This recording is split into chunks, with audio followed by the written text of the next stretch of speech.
What's the best sleeping pad for lightweight backpacking between the Thermarest Xlite versus the Etherlight XT from Sea to Summit? Hey guys, I'm Dan from ShastaBubba Adventures, and I'm going to walk you through all the pros and cons of these two pads, and then I'll tell you which one I choose to take on most of my adventures. There's a lot to talk about here, so let's jump right in. The first and most obvious comparison is weight. Since I'm 6 foot tall, I prefer the largest size pad because that allows room for pillow up top and my feet to stay on the pad down low. And so that means I choose the long, wide version of the Xlite, which is 17 ounces. The Etherlight size large comes in at 22 ounces, so the Xlite wins in the weight category. As far as size goes, both pads are 25 inches wide, which provides a nice width for the elbows to rest on the pad when you're laying on your back, and the Xlite is 77 inches long. The Etherlight is 78 inches long, so slight advantage in the size department.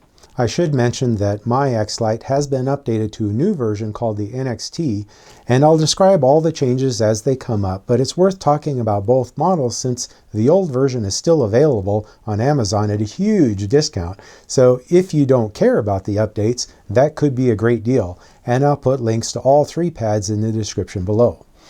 The third dimension of size, of course, is depth, which plays a big role in comfort. The old Xlite was 2.5 inches, and that's been upgraded to 3 inches with the NXT.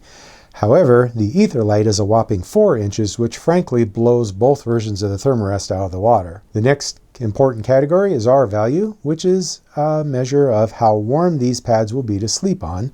The Xlite was upgraded just a bit from 4.2 to 4.5 for the NXT, while the Etherlight is only 3.2 R value. Now, I used to poo-poo that small of a difference in R value until I started using the Etherlight and recognized that a difference of 1 point on the R value scale does actually matter. So this category is a clear win for the Xlite. By the way, regarding R values, there are several other factors that affect how warm you feel when sleeping, such as what you eat, whether you're drinking enough water, and how tired you are. But another factor I wanted to mention here has to do with the level of inflation in the pad. The R values on all pads are determined by being fully inflated, but for most folks, a fully inflated pad is uncomfortably hard, so it's likely that you're going to let some air out of the pad to allow some give. But just know that the more air you release, the lower the R value, which you will definitely notice if you're a side sleeper like me and your hip begins to feel like it's wicking frost straight out of the ground. The next category is the type of valve. Etherlight has this double valve. The smaller hole provides a one-way valve for inflation and allows micro adjustment when you want to let out just a little air.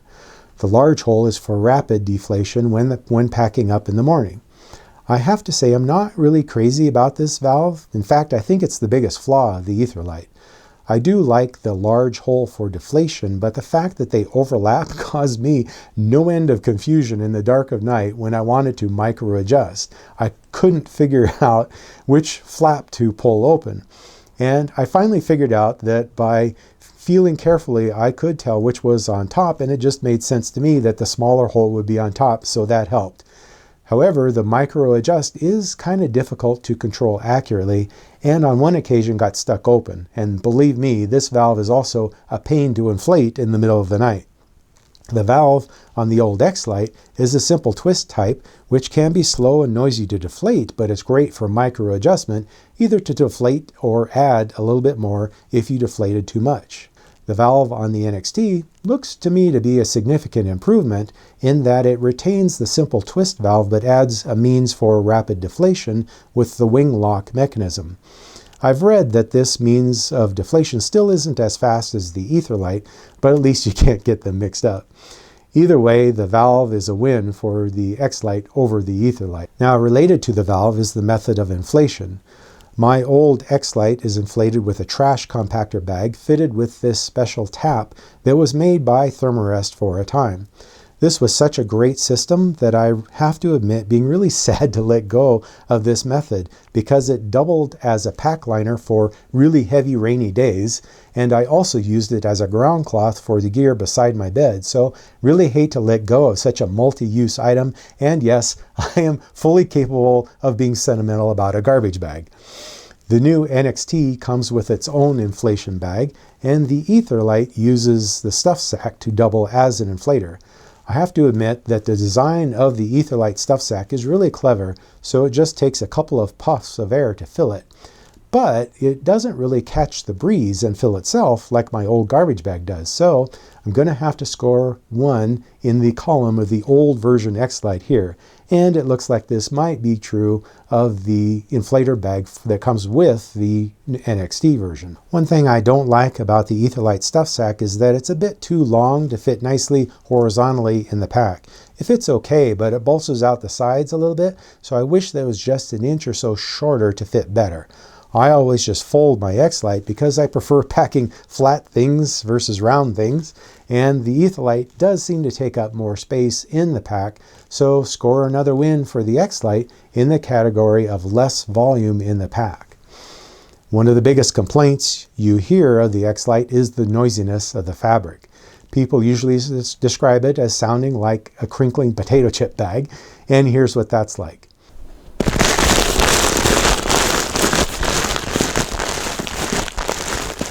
It's probably because I usually hike solo that this hasn't been a problem for me personally.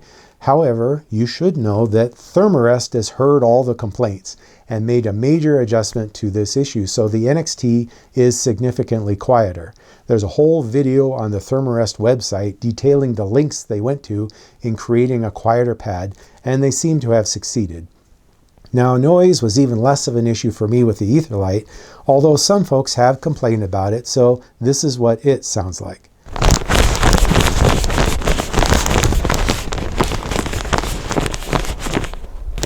For myself, I'm going to call this one a tie with the updated Xlite, but you might have a different opinion about the noise factor. As far as durability goes, both pads have a 30 denier material, although ShastaBubba gave the Etherlight 40 denier material on the bottom, making it likely to last longer and be more puncture resistant than the Xlite, and perhaps this is a worthy offset for the weight penalty.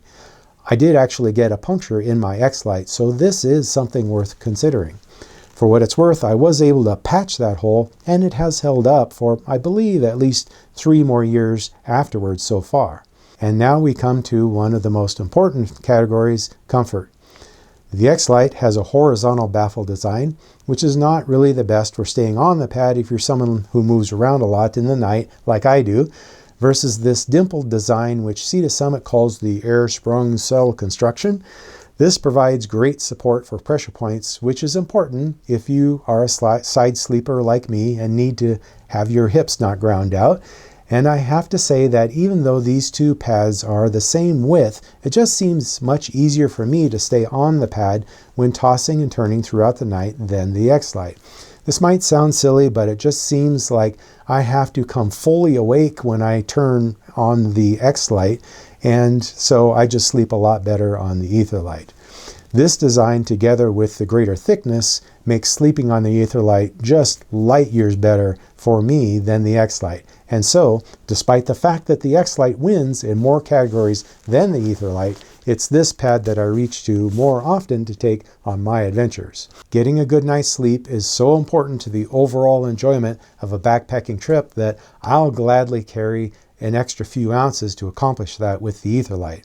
But what about price? Well, probably because it's so new, the Xlite is the most expensive at $240, making the Etherlight significantly cheaper at just over $200. That's a pretty significant savings, but if you're really looking for a deal, the old version Xlite can now be had for just $160, and that does actually have the newer wing lock type valve on it.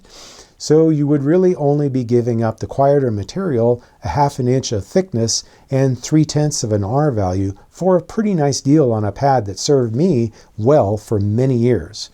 Overall though, for me personally, the ShastaBubba Etherlight is such an improvement in getting a good night's sleep, I've quit taking the Xlite on any of my summer trips.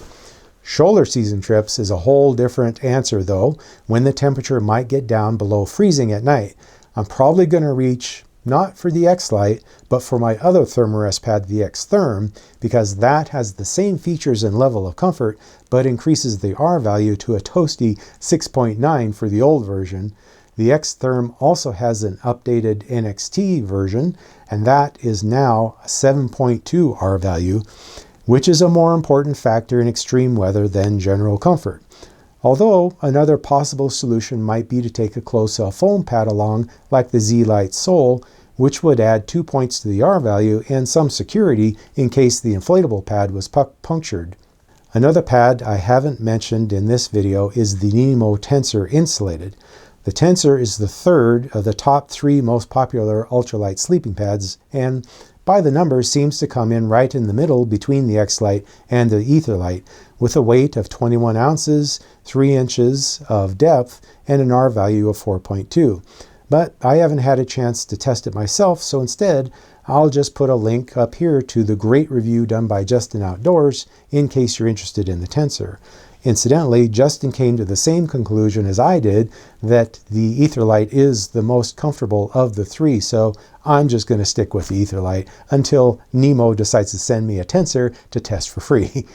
Okay guys, that's it for today. Hope this was helpful, and thanks for watching. See you next time. Take care.